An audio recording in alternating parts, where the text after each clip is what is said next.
Welcome to the show, Hannah. Hi, thank you. Thanks for having me. Great. So, what's your story? Wow. Well, where do you want me to start? Is there somewhere? Anywhere you Is feel comfortable, anything that you can cover in 90 seconds. 90 seconds. Okay, well, I grew up in Virginia, which is where I currently am quarantining in my parents' basement, and then I went to University of Southern California in LA, and I started stand up there. And then I did stand up in LA for about 4 years, and then I moved to New York in 2018 in the fall, so a little over 2 years ago, because my manager was here. And then I got a job writing on Comedy Knockout on True TV, and that got canceled. And then I started working at Comedy Central in their digital department, and that's when I pitched the Snapchat show, and then we did a pilot last spring, and then we sold it. They picked it up in August, and then we wrote 8 episodes in November, and then we were filming in November. So from August to November, we wrote 7 other episodes. And That's then, great. yeah, and then now, yeah, it came out March. So it was kind of I mean, I pitched the idea like 2 years ago right around when I first started. And so it's been a long process, but I mean, everything's a long process. Nothing takes, Everything takes like 2, 3 years. So it's so funny when people are like, oh, that person, it's like, or that celebrity, whatever, they just became famous. It's like, no, they've been working for 15 years. Right. Yeah. And being a filmmaker, I can vouch for that because every time I write a screenplay, of course, people who write screenplay knows that even if it's for a short film, it takes at least 3 or 4 months. And It's not only that, then you have to plan the production, you have to hire the actors, get the permissions, all of those things. I find it a bit weird when sometimes my friends are like, hey, so when is your next film coming out? I'm like, well, what you see on screen is like a long process leading up to that point. So I don't blame them for that, but it's kind of like, well, I have to first write and then plan and then record and then edit. So it takes some time. But yeah, I think that's a great story. And it's fascinating to see that how you took time to hone your skills, write a show, it got picked up, and I saw it, and it's super funny. And Thank you. not only the jokes are funny, but also the way it is set up and the way you act. I think it's really great, and I really enjoyed it. Oh, thanks so much. That's really nice to hear. How did your education play a role in helping you develop a career? So I studied film at USC, and honestly, I learned more through my internships that I had because now all studying film, it did help a lot. Because it's like everything else. You think, oh, a rom-com, why is it good? And then it breaks it down, and there's a formula, it's like a math problem. Everything is very similar if you break it down to its very core. It's kind of like, I mean, I don't want to compare it to religion and be offend anyone, but in the sense of like the core beliefs and the core, like, the things to be good, and just the core values are very similar. And I feel like that's the same with everything. The core of film is it's very similar from film to film, but it's just creating your own story and your own experiences to make it your own story. But you have to follow a pattern. Otherwise, if you ever watch a movie and you're like, what is the point of this? Or why did they do that? Where did they go there? It's because that filmmaker was like, oh, I'm gonna just do my own thing, and who knows, who cares? I think sometimes people, anyway, so that's what I studied, is like kind of the formula of film. And then I interned at Chelsea Lately and Funny or Die and Heyday Pictures and Broadway Video, which they're the production company behind um, Portlandia, and it's Lauren Michaels' production company. So it's through SNL. So I learned a lot, and I read a lot of scripts. I met a lot of people, and I remember I had one internship in LA, and it was a producer at Heyday Productions, and he said to me, because he asked me what I wanted to do. I had to drive him to pick up his kid, because that's what interns do in LA. He's like, well, what do you want to do? And I was like, I kind of want to be an actress. He goes, yeah, we all do. He goes, don't be afraid to give up. And I just thought that was like so interesting that he was shitting all over my dreams before I even got out of the car. But I appreciate it in the sense of basically what he was saying is you can shift at any time. So I don't, I mean, with comedy and acting, I didn't learn in school. I took acting classes elsewhere. I did groundlings. I took acting classes in LA, not at my college, during college, but not at my college. And I think, so I don't think you need to go to college to become an actor, but I learned a lot and I grew up a lot in college and I learned a lot about the industry and how things work. So if I did know in the back of my mind, like if I didn't become an actor or writer, and this is only Snapchat, so who knows? I might become a doctor, not a doctor, but like a, a volunteer. But I might shift is what I'm saying. But it is nice to know that I do have other options because I did learn a lot about the industry. So I could become, I mean, I'd have to work my way up, but I could go and become a manager, become a producer, and generally have a feel of that what they're doing. Um, as opposed to I think some people put all their eggs in one basket, and if it doesn't work out, it's very disappointing. Whereas like I try not to do that because I mean I want to be an actor and writer, but I do think you should know every part of it to really get like decide what you want to do. And I just couldn't be a regular like just a actor like just auditioning. That to me is the I I admire people who can do it. I just could not do that. You raise a very important point because a lot of people that I see around, at least some of them in New York City, is that they put all their eggs in one basket and they move to this big city with the dream of becoming, writer or a producer or an actor, and that's the only thing they're focusing on. And of course, they are invested in it and they are working hard for it, but as we all know, it's quite competitive out there, and it might take some time before you get where you want to be. So it's good always to have multiple options where you can fall back on something until your core focus develops. And I think that's something that a lot of people don't do, and I feel bad for them because they have the talent and they have the capability to make it big. It's just that they get frustrated before they hit a certain point from which they can continue to grow. And I think that's something that people should keep in mind. And Definitely. I also made a shift because my background is in banking. I come from a family of entrepreneurs, so I was very much into business. I was the numbers guy. My first job was actually working in banking at JP Morgan. So Wow. uh, filmmaking or storytelling was nowhere part of my plan, my career plan as such. But I was studying economics at Harvard, and one of my friends told me that you are such a passionate storyteller, you should consider filmmaking. And I explained to her that I'm the numbers guy. I make Excel spreadsheets and I make presentations. I don't think uh, that would work in any way in filmmaking or storytelling. And she said, no, but you can try to be a producer. You can make a short film and see how it goes. If it doesn't work out, you can always go back to your economics thing. But if it works, then maybe it's, worth exploring. So I was like, okay, I'll give it a shot. We produced one short film together that won 35 awards. And Wow. that was a moment where I felt that, okay, it's not too bad.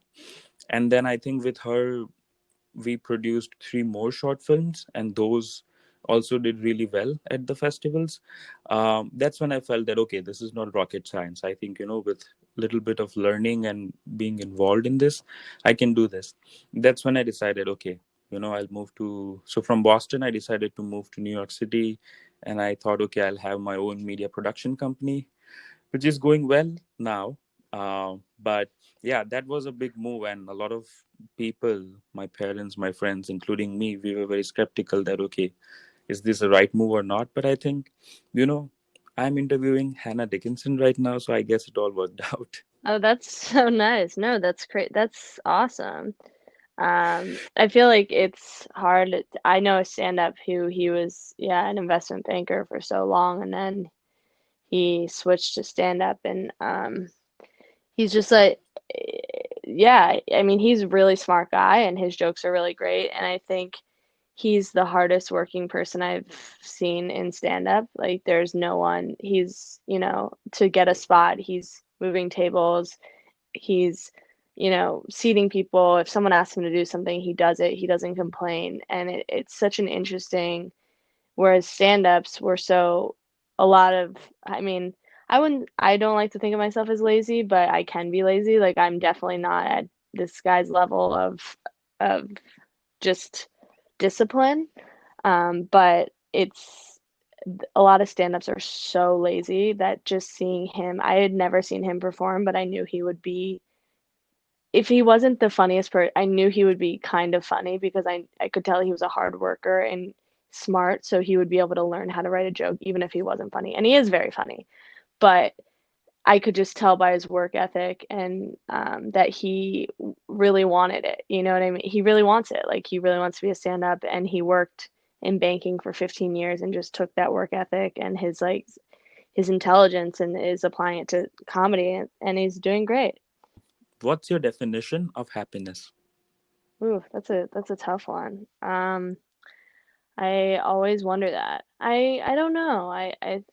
I mean, I struggle with like mental stuff, depression and anxiety.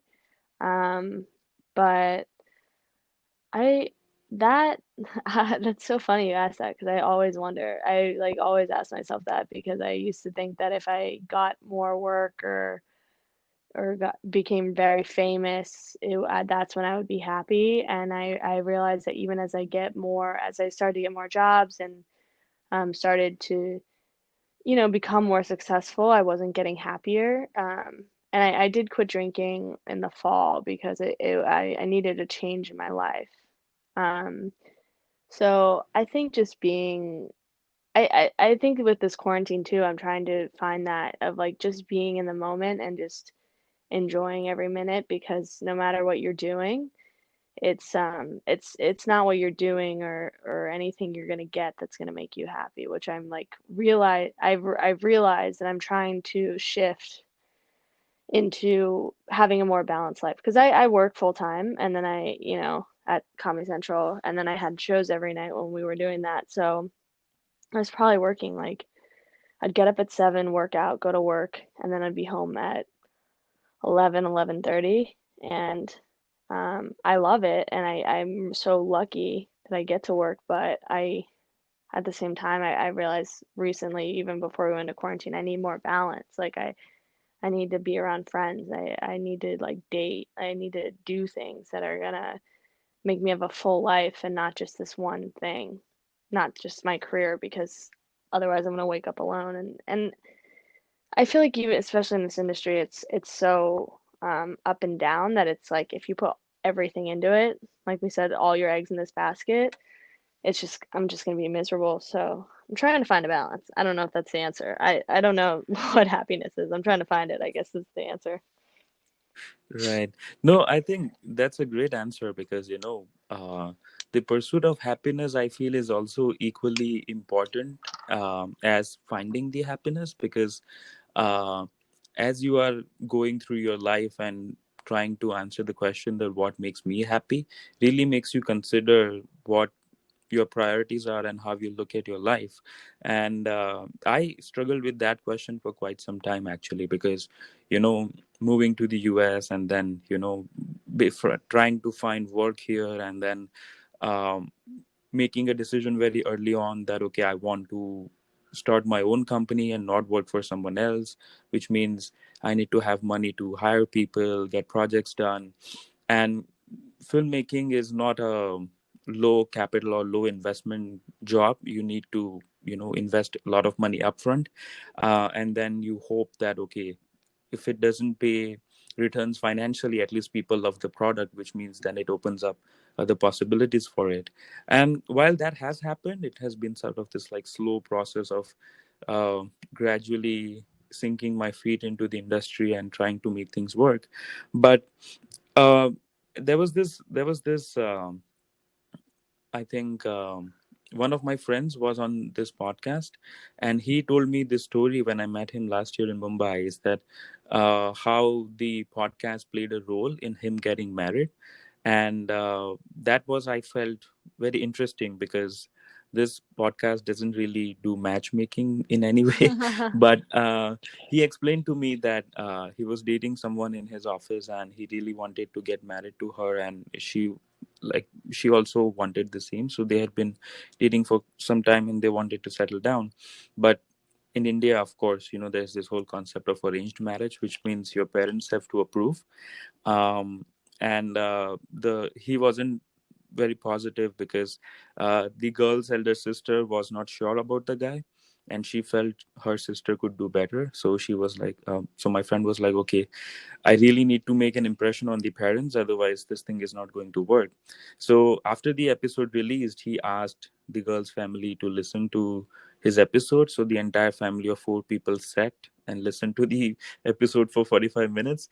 And the dad even began making some notes. And so when he went to meet the parents, the dad pulled out that notepad and like, so this is what you said on the podcast. What did you mean by that? Explain in more detail. So at the end of it, the parents were happy and they were like, okay, we feel you are the right guy for our daughter, and you guys can marry whenever you want. And both of them got married last month. So Oh, wow. when that yeah, so when that happened, there was this strange feeling of happiness, where, like, the kind of happiness that I never felt before. And in that moment, I kind of was convinced of the power of storytelling, that it has really the power to make a difference in people's life in a very profound manner. So that's when I was like, okay, you know if any proof I needed to convince myself that this is worth it, this is it.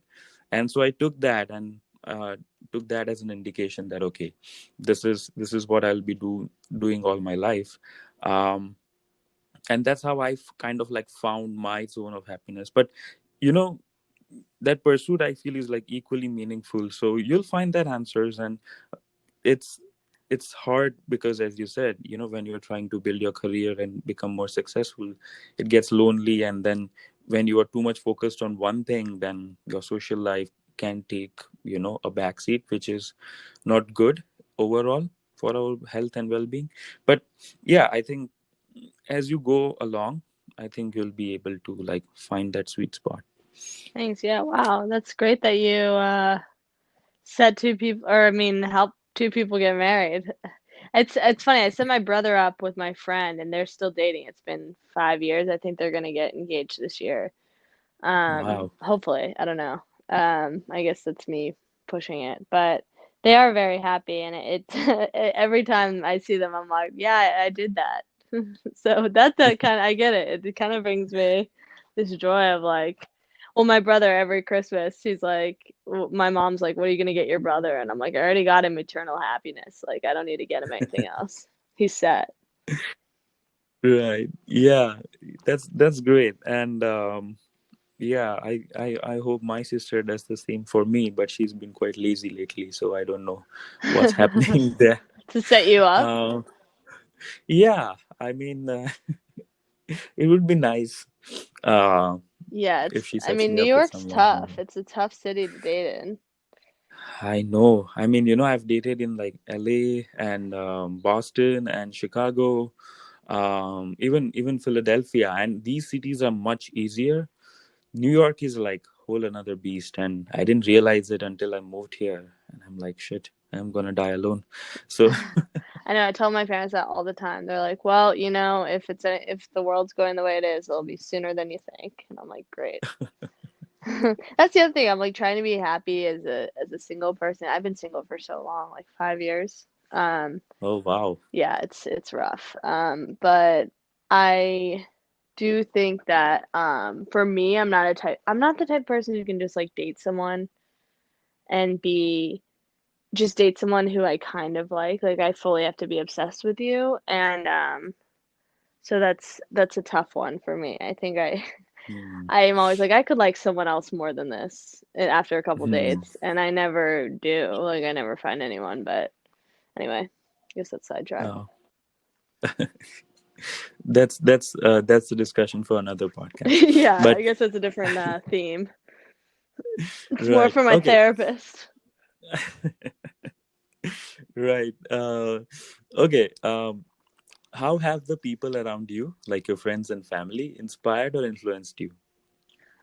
I mean, my friends are so a lot of my stand up is um storytelling. It's not story, kind of storytelling, I guess. And just so my friends are, I think my friends are the funniest people in the world. They don't do stand up, but I don't think the funniest people do stand up. I think the funniest people are, doing their own thing and are just funny, whereas stand ups are always thinking about what's funny, how can I make this funny, how can I make this funny.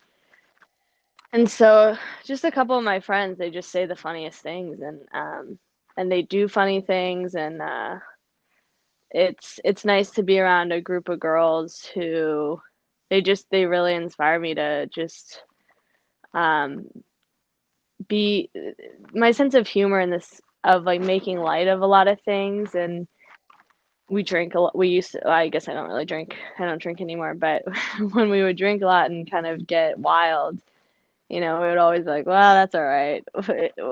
If we got too crazy, it's fine. And it's just so yeah, my friends are just really funny, and a lot of times things that happen to them or things they say, I'm like, I'm gonna use that on stage. I obviously I don't use their name, or if something happens to my friends, I'll put it in first person just because it's funnier that way. Like it's not if I'm on stage talking about something, it's not funny if my friend did it. If my friend fell off a tree, whatever, I don't know. I'm making this up, but if my friend did something crazy, it's funny if I did it. So a lot of times I'll take my friend's experiences and put it in first person.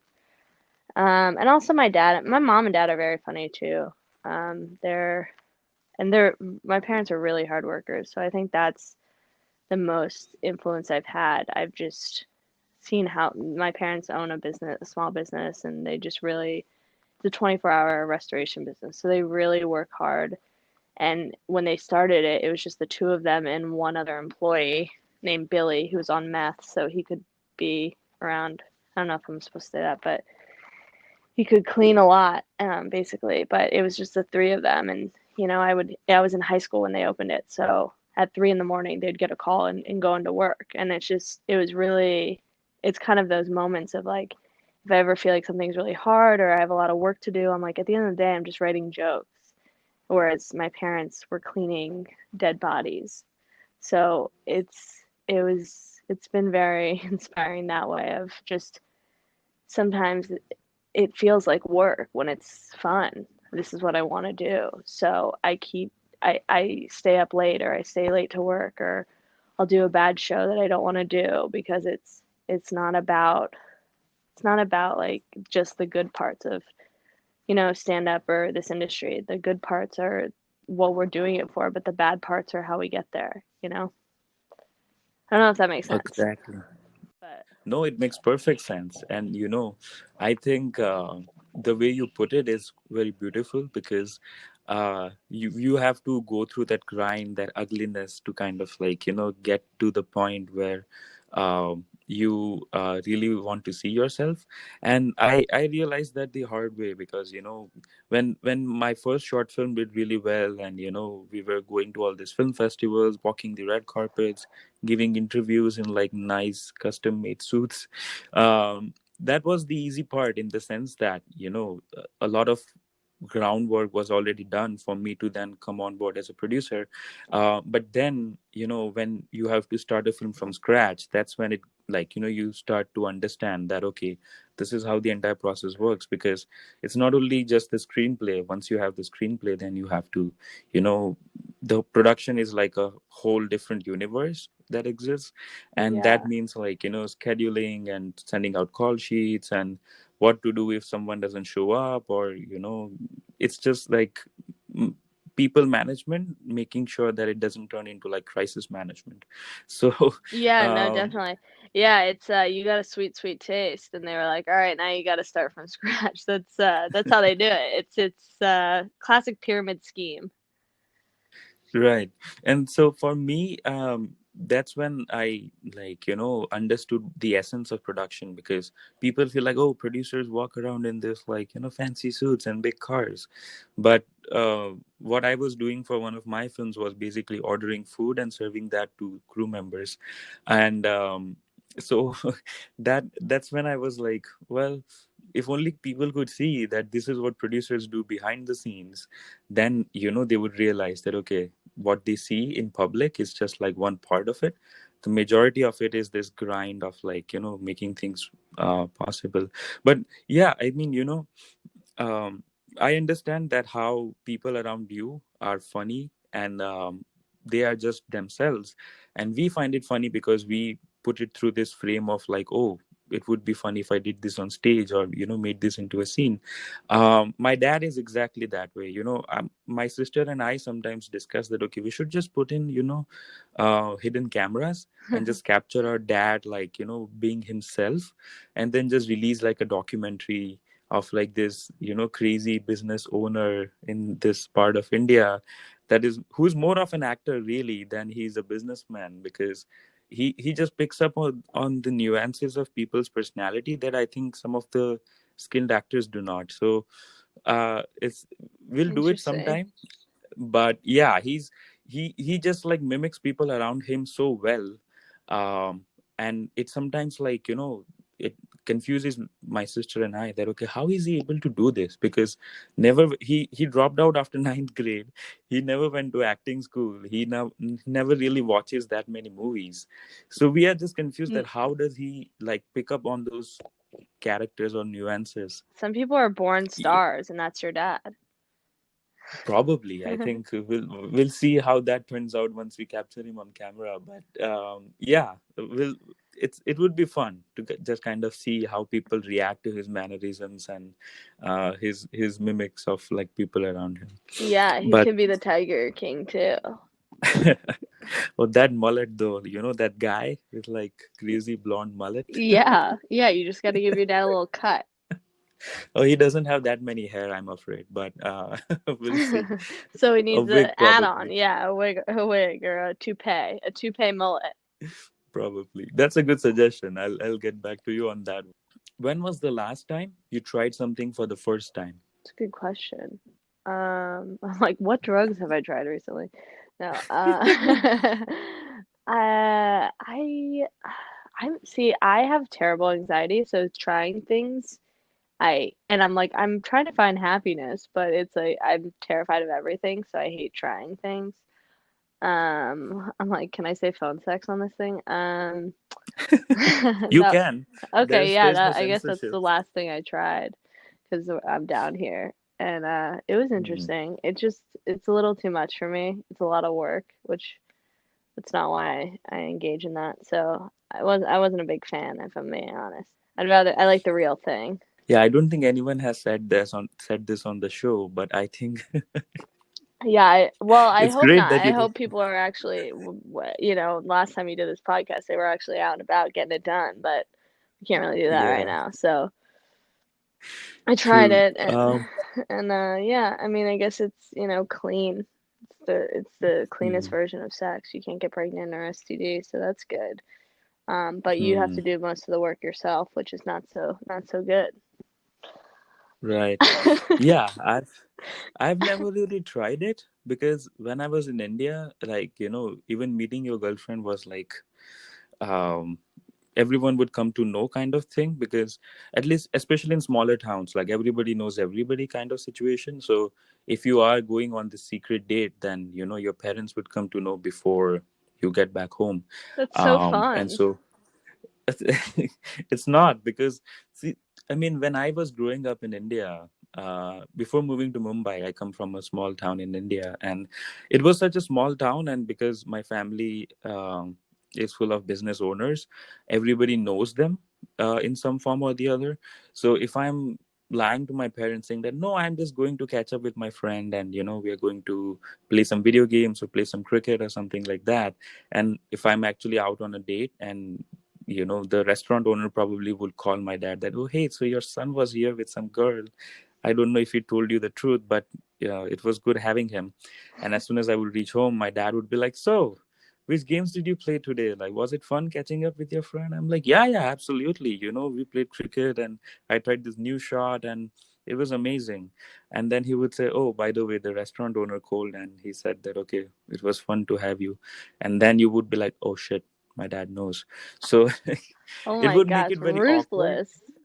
Yeah, like culturally India and US are very different, but now there is more openness and acceptance around, like, dating and kids living separate from their parents. And because here it's like, people once they're 17 or 18, they kind of move out and they do their own thing. Yeah. uh, but in India, I think not until like you get married you still stay with your parents, which gets weird. Yeah, I imagine And that could be sometimes, awkward. yeah, and sometimes you have to live with your parents even after you get married, so that makes it difficult to have kids then. um, so that's how my parents were, like, they were living in a joint family. So my grandparents, my uncle's family and my family, and then like bunch of other relatives were living in this one big house, which Wow. means everyone is around all the, like, someone is around all the time.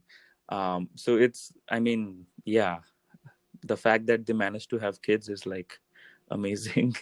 Yeah, you got some stealth parents.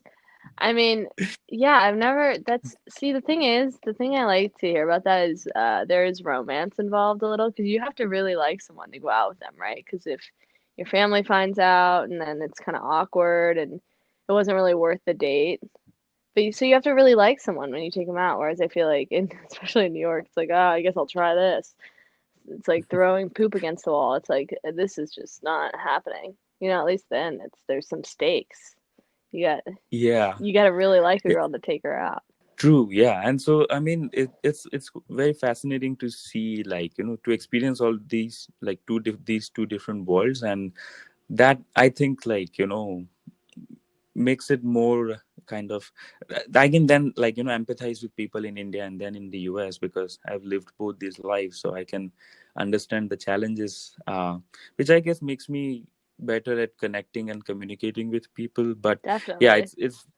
it's a different world altogether. I'm not sure if you have seen any of the Bollywood movies, but I can send you a couple of recommendations where I would love it's that. like, it's just funny, like comedy of errors, where you see that, okay, people are not able to express that they are dating someone, and then it leads to like increasingly funny situations. What's funny? The I watched that Bikram yoga documentary about the guy who Bikram. Yeah, Bikram Yoga. Yeah, and the only part I liked of the documentary were the little clips clips of the Bollywood movies they played. It was very short, but I hated that documentary because it made me very sad. And I was like, oh, I kind of want to see these movies. Yeah, I mean, Bollywood movies are good, and now they are kind of like getting to the point where Hollywood movies are in terms of production value and budget and performances. Yeah, But yeah, I think uh, once you kind of see some of the movies, you'll have more appreciation for it. But yeah, it's fun and it's exciting. yeah. I want to see. I want to. Maybe, Please send me some because I really want to watch those. sure. Maybe you should, like, think of acting in a Bollywood film I at some would point. love that. How do I get that? I don't have an agent. Can you hook me up? I have a manager, but I don't think he's ever left Rochester, or not Rochester, Greenwich, New York. I have some connections in Bollywood. I can hook you Do up with, they do like, they a cast small. American actors? They do. The thing is, like, for a very long time, um, the white people that are casted in Bollywood films are either, you know, very stupid characters, or, like, they are not given much preference or much, or an important part to play. And I love that playing is a stupid because character. You saw my Snapchat show. Sign me up. I'm stupid. For sure I'll be the dumbest person in that movie. no, but I mean, the thing is, now the new generation of filmmakers, because they're more exposed to, like, people from around the world, and they have friends in Europe and US and Australia. They understand that, okay, they could also, like, play an important role. So now there is more content coming out where, white actors in Bollywood films or Bollywood short films are playing important characters, and they are, seen in a different way. But yeah, I can certainly put you in touch with certain people and see if something shows up for you. If not, you can always come to Mumbai, and we'll indulge you in nice Indian hospitality, and we'll make a nice short film Yeah. after all this Yeah. coronavirus thing I ends. know. I love that. I'm definitely down. I really want to go to India. I've never been to Asia at all. Yeah, I once had my friend from Germany when she was here for a film festival, and my she was a model for my sister. My sister dressed her up in traditional Indian clothing, and they were going out all at all these different parts of the city and having fun. So yeah, for sure. I mean, in fact, the stand up scene in India is also now coming up, and it's a lot of good talent is emerging out of that. So who knows, maybe you can even do couple of stand-up gigs. But Would yeah, I I be able think, to do English?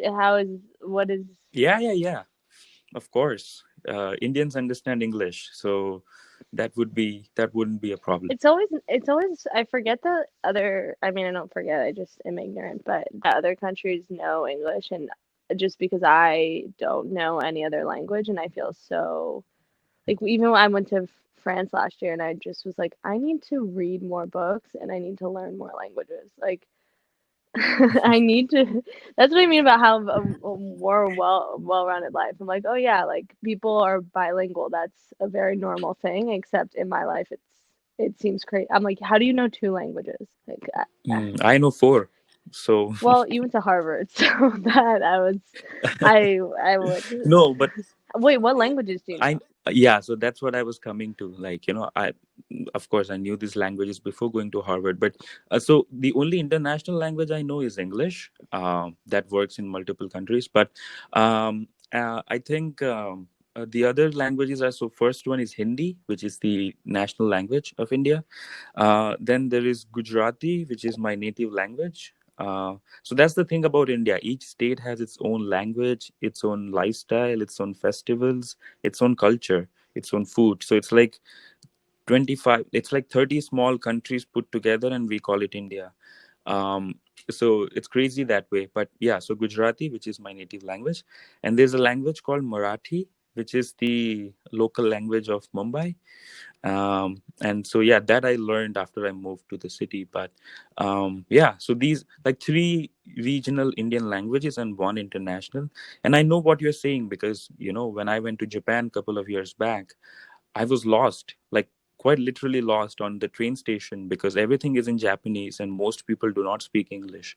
So I had hard time finding my way from the train station to my Airbnb. But yeah, it was, I understand when you say that you need to learn more languages. I felt that way, like this fish out of water that doesn't know what to do, when I was in Japan. Yeah, it's so if I'm gonna learn an Indian language, which one should I learn? If what's the most, would you say Mumbai's, wait, I'm sorry, what was the like how do you which language is It's Hindi. Hindi? Yeah, Hindi. And that is that And that's, the most would you say that's the biggest population speaks that or which yeah, yeah, I think because it's the official language of India. Most people understand it.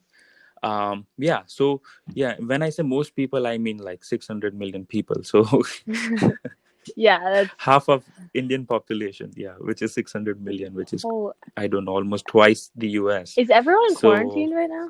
um yeah, I mean, it's not as crazy as New York City or the US, where we have this strict social distancing and people are in quarantine. But yeah, I mean, there are measures in place for people to stay indoors. And in bigger cities, especially because Mumbai has as much population density as New York City, Yeah. they have shut certain areas down. And I think they have a lockdown until the end of April. Wow. So yeah, which is now the case in New York City as well. But yeah, they have police in place, so no, people cannot just roam around for fun. They can step out only to get groceries and other medical supplies and stuff like that. So Wow. yeah, but India has crazy population, so if this thing gets out of hand there, then it would be disastrous. Yeah, I But imagine oh when you said that that many people, I was like, holy, that's gotta be a yeah, it's like 1.2 billion people, so oh crazy. Yeah. And it's still funny that in this world of this, like, crazy population, your date information still makes it back to your home before you get there, and this was like yeah. pre-internet era. That's what I'm So saying is that's so interesting to me. When you said that, I was like, wow. you would get anxiety seeing so many people. Yeah, I have very bad anxiety in big groups, but I do Hmm. really want to go to India, so I'm willing to.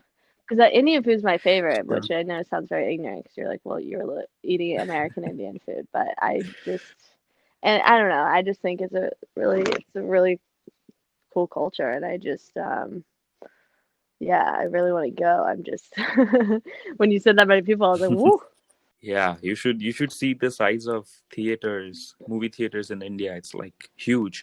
And so when I moved to the US and in New York, you would have this like little theaters. I'm like, really? Do they ever have like, crowd enough to say that we are houseful?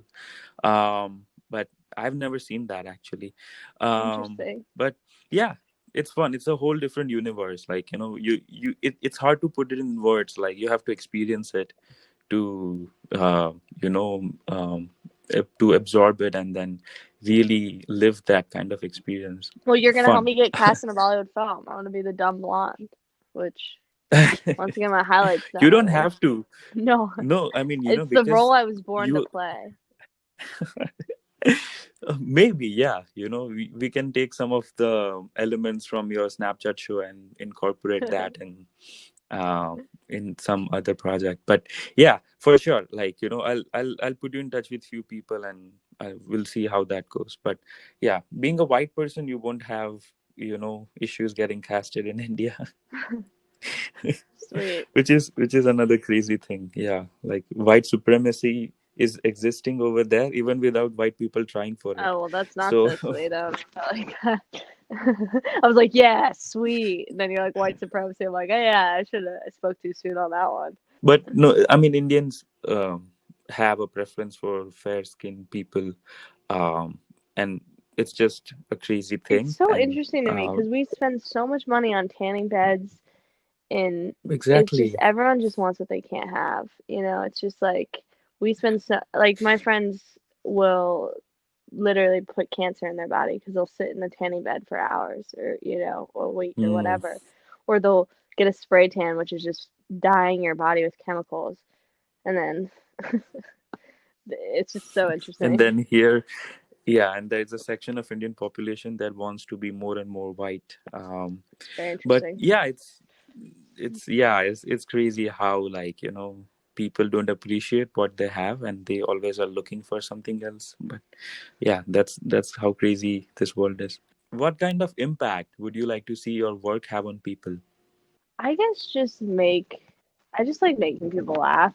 I feel like just, make it's just kind of fun to, yeah, I guess just making people laugh and making people like a little happier. Even with the Snapchat show, it came out and this guy wrote a Variety article and he was like, well, this is an awkward time. It's going to make people sad because they can't go out and work their gig job. And it was like he hadn't even seen the show, but just the premise he thought was a bad timing with coronavirus. And I was like, I get that, but no one timed any of this. Like this wasn't a timed thing. I wasn't like, yeah, I'm gonna release it at the beginning of quarantine. Um, and I think I I just hope that when people watch my stuff or whatever, it just makes them feel better in the sense of I'm very self-deprecating and because sometimes I get really down on myself, but it is at the end of the day, like as we can see from this quarantine, nothing really is that big of a deal, and everything feels like a huge deal in your life. Like if you get broken up with, if you lose your job, whatever is going on, of course it's a big deal in your life. But then something huge happens, like a global pandemic, and you realize that it's not important. So I kind of, with my comedy, like to make things make people realize that Right. nothing's that big of a deal. It's kind of funny, you lose your job. It's like you got to see the bright things side of things, and um, Not that I want people to lose their job, but I'm just saying it's like a way of laughing something off that feels so, because I tend to be I get very worked up over things. I have really bad anxiety, but comedy helps me realize that it's not that important. Like each of our lives are not, I mean, of course every life is important, but it's in the grand scheme of things it's not. And so we just need to like laugh a little and not take ourselves so seriously. I understand where you're coming from when you say that, your life is not important, as in, like, in grand scheme of things, it's just a tiny part of everything that's going around. And I felt that way when I started reading more about astrophysics, and of course Neil deGrasse Tyson, when he puts in perspective how tiny the earth is in this whole, like, scale of universe that is out there. It made me realize that we really are, when you comprehend the scale of the universe, and then when you see that, okay, earth is such a small part of this um this solar system, yes, but also, like, in overall planetary system, it's kind of like, well, we shouldn't really be, like, having this larger than life ego about anything, because, well, in grand scheme of things, you are virtually non-existent. But of course, that doesn't mean that you shouldn't go out and do things that make a difference, which I feel you are doing with your comedy. Oh, Because thanks. uh, I just, like, randomly stumbled upon on it one night on Snapchat, and I thought, like, okay, that's an interesting title for a Snapchat original series. So I'm like, okay, let's see what this is. And I think since, like, couple of episodes in, I was really hooked, and then I kind of, like, watched all the episodes that were out there. And two moments are my favorite from your series. One is when you are you're trying to seduce your boyfriend by just stamping the heels, and poor guy is like, what's happening? And then you run away with all his clothes to sell on eBay. Oh, And thanks. so that's one. And I think there was another episode where you are trying to be I guess, a nude model or something. And when the lady that hires you as assistant slams the door on your face without paying you, and you're like, hey, I need to get paid, like, I still need my money. And, like, that shift in the tone where you went from, like, this normal person to, like, just like this loud person that is like, hey, I need my money. I think that was, like, a very funny, of course, but, like, the switch was, like, great. And I'm like, Oh okay, wow, thanks. well, now that I'm talking to you, I'm realizing that, how much like, you are, like, diametrically opposite than the character that you played in the show. um and I think that just goes on to show how good of an actor you Oh, are. But thank you. yeah, I think it's great, and I was really into it, and I was like, okay, let's just see if she would be interested in being on the podcast or not. But it's great that, you're finally here. No, I really appreciate it. Because I don't know who watches Snapchat, and it's been interesting to see. I have. It's nice to meet someone who. Thank you for watching the whole show and liked it, and also just it's just interesting to meet the. It's nice. Like wouldn't. I don't know. Because how old are you, if you don't mind me asking? I'm 28, 28. yeah, like, I didn't know that 28-year-old men were on Snapchat, so that makes me feel good, let alone like my show. So it's really nice to see, and you're smart, which makes me feel better. Not that you can't be, not that you can, whatever, but it's nice to see that it's not because I play like the worst version of myself. It's a very obviously dramatic version. And my friend from college, my roommate, she helped me write it, so we wrote it together. And so she knows me very well, and some Yeah. jokes she wrote, I was like, all right, that stinks because I know it's very me, but it's like a very bad version of myself. And but so it's nice to see that someone who I wasn't expecting, I didn't think anyone over 21 would watch it. So I'm really appreciative that you watched the whole thing and even reached out. Like I was excited to do this podcast and happy to meet you, or I guess not meet, but Yeah. talk to you. Yeah. Yeah, and I think it's um I really appreciate when people, because I know what it takes to put out good content, and so when I see it, I really try to appreciate it in any way possible. So sometimes I would just on my Instagram, I would just put up a post saying that, hey, I just came across this wonderful show. Go ahead and watch it, and you will like it because of these reasons.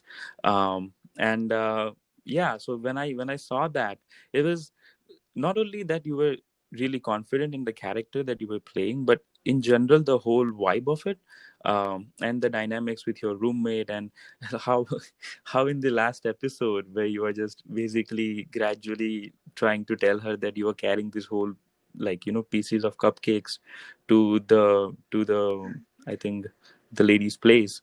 And so all of those things, I think, those like little comedic moments were really interesting, and I think the overall performances were really good.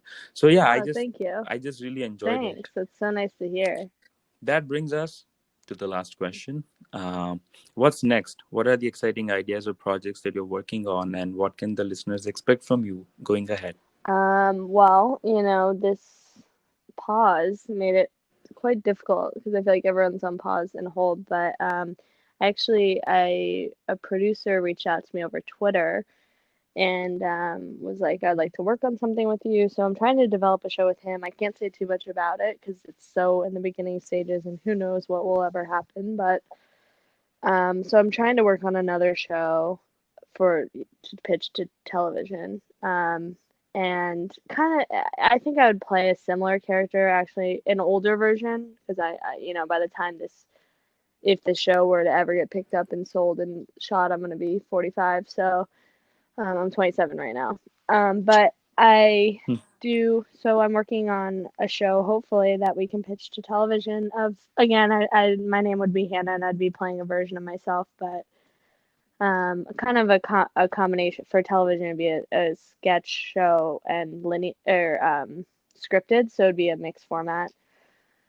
And then I'm starting a podcast called Don't Tell Mom, which I haven't recorded yet, but it's in the works. I got the Zoom equipment. I'm in the basement. I got nothing else to do. I'm gonna start a podcast called Don't Tell Mhm. Mom.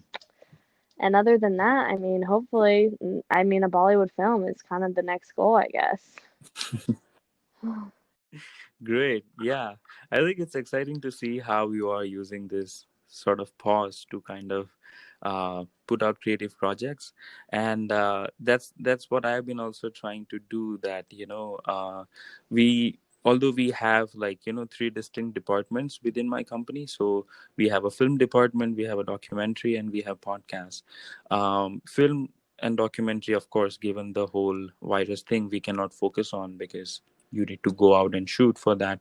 But that is on hold for some time. So now my team and I are just trying to, create as many podcast franchises as possible. Smart. So yeah, that's great. So we have one coming up on films, where I'll take like 10 films per season, and I'll just analyze them about, like, what was good about it and what was the impact of it on the society and people, and just trying to share a different perspective on some of the films that, made an impression or created history in some form. And yeah, and similarly, we have one coming up on languages, and we have one coming up on travel. We have an audio drama in the works, where essentially a guy accidentally runs into his doppelganger, and once he realizes that the doppelganger has a much better life than he does, he decides to befriend him with the intent of killing him and eventually replacing him. Jesus. um Oh, so wow. yeah, gets pretty dark. I like But it. yeah, yeah, so that's, I'm currently kind of working on that and trying to finish my other screenplays. But yeah, I think it's exciting to see that you have all these projects in pipeline. And yeah, I will, of course, try my best to get you any of the stand up gigs in India, or potentially a role in a film or a short film.